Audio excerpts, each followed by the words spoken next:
রাজধানীতে ছিনতাই বেড়েছে স্বীকার করে পুলিশি টহল বাড়ানোর সিদ্ধান্ত জানিয়েছেন স্বরাষ্ট্র উপদেষ্টা।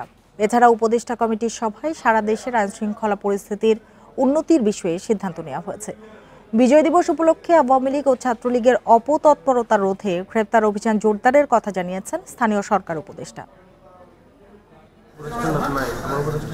বিজয় দিবস, বড়দিন ও খ্রিস্টীয় নববর্ষ উদযাপনে আইন শৃঙ্খলা পরিস্থিতি ও ট্রাফিক সমস্যা নিয়ে অনুষ্ঠিত হয় উপদেষ্টা কমিটির সভা। রোববার দুপুরে সচিবালয়ে স্বরাষ্ট্র উপদেষ্টার সভাপতিত্বে আলোচনা হয় ইজতেমা নিয়েও।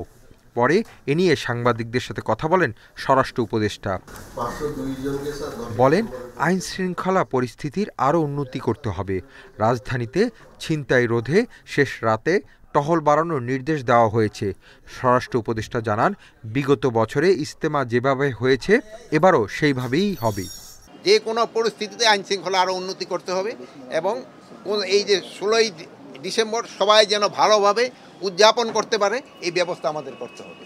এদের জন্য আইন শৃঙ্খলা পরিস্থিতি এবং আইন শৃঙ্খলা রক্ষায় যারা দায়িত্ব তারা এই দায়িত্বটা ভালোভাবে যেন পালন করে।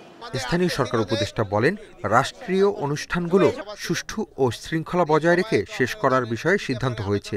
আওয়ামী লীগ নেতাকর্মীদের নানা অপতৎপরতা রোধে সারা দেশে গ্রেপ্তার অভিযান জোরদারের সিদ্ধান্ত হয়েছে বলেও জানান তিনি। তাদের সজাগ দৃষ্টি, সতর্ক দৃষ্টি রাখবে যাতে কোনো বিশৃঙ্খলা সৃষ্টি করার কেউ ষড়যন্ত্র করতে না পারে, সেটা নস্যাৎ করার জন্য আইনশৃঙ্খলা বাহিনী সবসময় প্রস্তুত থাকবে।